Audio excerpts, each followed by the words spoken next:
నమస్తే, welcome to our channel. నేను ఆదిత్య. కాదంబరి జైత్వాని ఇప్పుడు ఎక్కడ చూసినా ఈ పేరే వినిపిస్తుంది. గతంలో వైఎస్ఆర్సీపీ అధికారంలో ఉన్న టైంలో అప్పటి వైఎస్ఆర్సీపీ నాయకులు అలాగే కొంతమంది ఐపీఎస్లు దాదాపుగా ఈ అమ్మాయిని 40 రోజులు చిత్రహింసలకు గురి చేశారంటూ ఒక వార్త కాస్త ఆలస్యంగానే వెలుగులోకి వచ్చింది.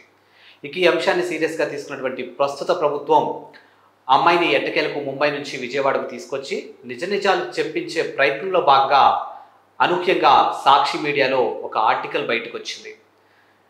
కాదంబరి జైత్వాని బడా బడా నేతలను చూసి వలవేసి వారి దగ్గర నుంచి డబ్బులు వసూలు చేస్తుందంటూ సాక్షి మీడియాలో వచ్చిన ఆర్టికల్ ఇప్పుడు పెద్ద దుమారాన్ని రేపుతుంది. మరి ఈ అంశం గురించి మాట్లాడడానికి ప్రస్తుతానికి మనతో పాటు స్టూడియోలో ఉన్నారు ప్రముఖ సీనియర్ జర్నలిస్ట్ అలాగే పొలిటికల్ అనలిస్ట్ జగదేవ్ గారు. సార్ నాటి మరి విషయాలు తెలుసుకుందాం. సార్ నమస్కారం. సార్ నమస్తే. గత కొంతకాలంగా చూస్తున్నాం కాదంబరి జైత్వాని ముంబైకి సంబంధించినటువంటి హీరోయిన్. ఆమెని వైఎస్ఆర్సీపీ అధికారంలో ఉన్న టైంలో అప్పటి నాయకులు అలాగే కార్యకర్తలు ఎవరైనా కావచ్చు అలాగే ఐపీఎస్లతో సహా అమ్మాయిని 40 రోజుల చిత్రహింసలకు గురి చేశారంటూ ఒక వార్త కొంచెం లేటుగానే బయటకు వచ్చింది. ప్రస్తుతం అమ్మాయిని అయితే ఈ విషయాన్ని ఏపీ ప్రభుత్వం సీరియస్గా తీసుకుని అమ్మాయిని విజయవాడకు తీసుకురావడం జరిగింది. అనూహ్యంగా సాక్షి మీడియాలో వచ్చినటువంటి ఆర్టికల్ ఇప్పుడు పెద్ద దుమారాన్ని లేపుతుంది. నిజంగా ఆ అమ్మాయి బడా బడా నేతలకు వల వేసిందంటారా? ఇప్పుడు కాసేపు ఆ అమ్మాయి బడా బడా నేతలుగా వల వేసింది అనుకుందాం. ఇంతకుముందు కూడా ఇదే అంశం మీద గుడ్లవల్లి ఇంజనీరింగ్ కాలేజ్ అంశం మీద కూడా 2 ఏళ్లుగా నడుస్తుంటే ఏం పట్టించుకోవట్లేదు. ఇప్పుడు ప్రభుత్వం వెలికి తీసేసరికి లేదా ఈ ప్రభుత్వంలో పనిచేస్తున్న అధికారులు వెలికి తీసేసరికి ప్రభుత్వం ఏం చేస్తుందని చెప్పి ఇప్పటికీ వైసీపీ నాయకులు కొంతమంది విమర్శలు చేస్తూనే ఉన్నారు. ఎంతవరకు కరెక్ట్ అది? అలాగే ఈమె బడా బడా నేతలకి బడా బడా నాయకులకి వలవేసింది, ఆమె లోబర్చుకుంది. రకరకాల పేర్లతో ఆమె పాస్పోర్ట్లు 2 ఉన్నాయి, ఆధార్ కార్డులు 2 ఉన్నాయని ఏదో చెప్తున్నారు. సో వీళ్ళకి తెలిసినప్పుడు వీళ్ళు ఇమీడియట్గా కేసు ఫైల్ చేయొచ్చు కదా. లేదు, ఎవరెవరైతే ఇట్లా కేసులు చేసి ఈవిడ లోబర్చుకుందో వాళ్ళని తీసుకొచ్చి వాళ్ళతో కేసు పెట్టించవచ్చు కదా. అది లేదు కదా.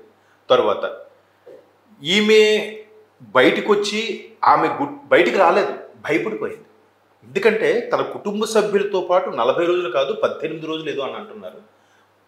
మొత్తానికి కపుల్ ఆఫ్ డేస్ ఆమెని బంధించి నువ్వు ఒక సదరు లీడర్ తాలూకు అబ్బాయిని ఇష్టపడ్డావు, ఆ అబ్బాయిని వదిలేయాలి, లేదంటే నీ మీద చీటింగ్ కేసులు ఏవో పెట్టి లోపలేస్తాం. అది తల్లిదండ్రులు కూడా సఫర్ అయ్యారు దీంతో పాటు. అంటే ఎంత దారుణంగా అంటే ఆ పీరియడ్లో ఆమె ఏదైతే కొన్ని ప్రకృతి సంబంధించిన లేదంటే ప్రకృతి సహజంగా జరిగే విషయాల్లో కూడా ఆవిడ సఫర్ అయినప్పుడు, ఆడవాళ్ళ ప్రాబ్లం సఫర్ అయినప్పుడు కూడా ఒక మనిషిగా చూడలేదంట ఆమెని ఆ గదిలో పెట్టినప్పుడు. మేబీ దాన్ని కూడా వాళ్ళు విచారణ పేరుతో మేము మంచి సౌకర్యాలు కల్పించాలని కూడా రేపు చెప్పొచ్చు. సో ఇప్పుడు ఆ అమ్మాయి మీద బురద జల్లే ప్రయత్నం చేస్తున్నారు. ఎందుకంటే ఆ అమ్మాయి గత ప్రభుత్వంలో ఒక లీడర్ వైసీపీ లీడర్ తాలూకా అబ్బాయికి సంబంధించి ఏదో లవ్ అఫైర్ నడిపించింది. మేబీ ఆ సంబంధం నార్త్ వాళ్ళనో లేదా బాలీవుడ్ నటనో మొత్తానికి వాళ్ళకి ఇష్టం లేదనో తప్పించుకోవాలనుకున్నారు. బట్ అబ్బాయి చాలా ఇంట్రెస్ట్గా ఉండడం అబ్బాయి వైపు నుంచి కాకుండా అటువైపు నుంచి నరుక్కొద్దామని చెప్పి ఈ విధంగా ఇలా చేశారన్నట్టుగా వార్తలు వస్తున్నాయి కదా. సరే, ఏ అబ్బాయి అనే వార్తలు ఏవైతే వస్తున్నాయో ఇప్పుడు ఆ అబ్బాయిని ముందుకు తీసుకొచ్చి ఈ అబ్బాయి వ్యవహారం ఇదంతా జరగలేదు, నేను ఆ అమ్మాయిని ఏమి ఇష్టపడలేదు, నా మీద ఎక్కువగా వస్తుందని ఆ అబ్బాయి ఎక్కడైనా మాట్లాడినట్టున్నాయా?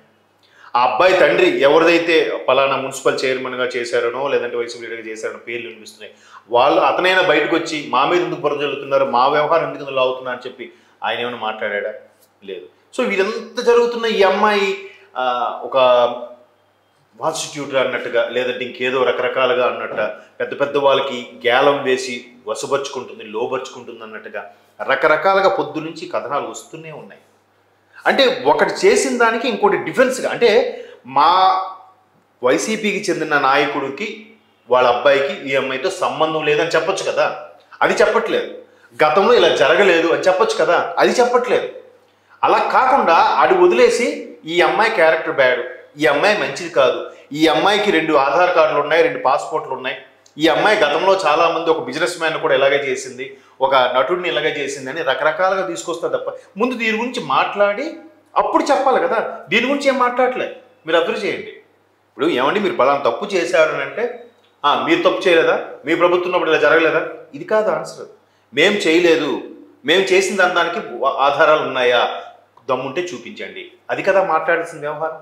అది మాట్లాడలేదు. మేము తప్పు చేయలేదని చెప్పట్లేదు. మీరు చేయలేదా?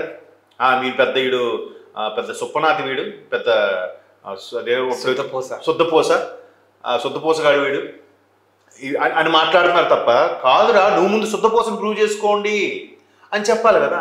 అలా కాకుండా ఏం చేస్తున్నారు, లేనిపోని ఎలిగేషన్స్ అన్నీ తీసుకొచ్చేసి ఇప్పుడు ఇది అయిన తర్వాత చూడండి, నెక్స్ట్ ఆ గుడ్లవల్లేరు కాలేజ్ వ్యవహారం కూడా అలాగే చెప్తారు. ఇది 2 ఏళ్ళు కాదు 7 ఏళ్ళ నుంచి నడుస్తుంది అంటే, అంతకుముందు ప్రభుత్వం నుంచి కూడా నడుస్తుంది అంటే చెప్తారు. సరే 7 ఏళ్ళ నుంచి నడుస్తుంది అందాం, నెక్స్ట్ ఒకవేళ అంటారేమో అంటే నా పర్సెప్షన్ ఇది. సరే ఆ 2 ఏళ్ళు తీస్తే 5 ఏళ్ళు మీవే ఉన్నాయి కదా, ఆ 5 ఏళ్ళు మీ యొక్క ఆఫీసర్స్ లేకపోతే మీరు స్ట్రిక్ట్గా పట్టుండొచ్చుగా.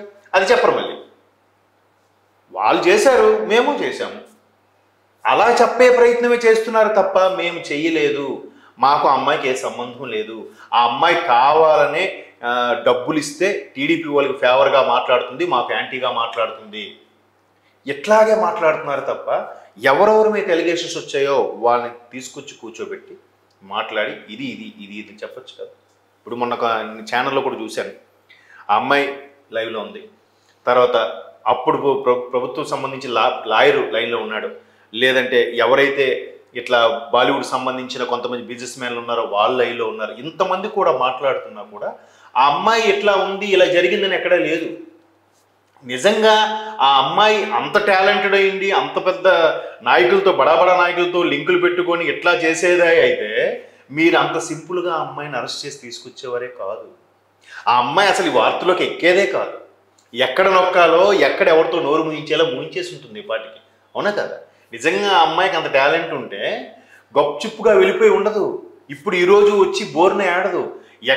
ఎక్కడికైనా పెద్ద నెట్వర్క్ కదండి బాలీవుడ్లో, నేషనల్ వైడ్ నెట్వర్క్ కదా, అది ఇంటర్నేషనల్ నెట్వర్క్లు ఉంటాయి.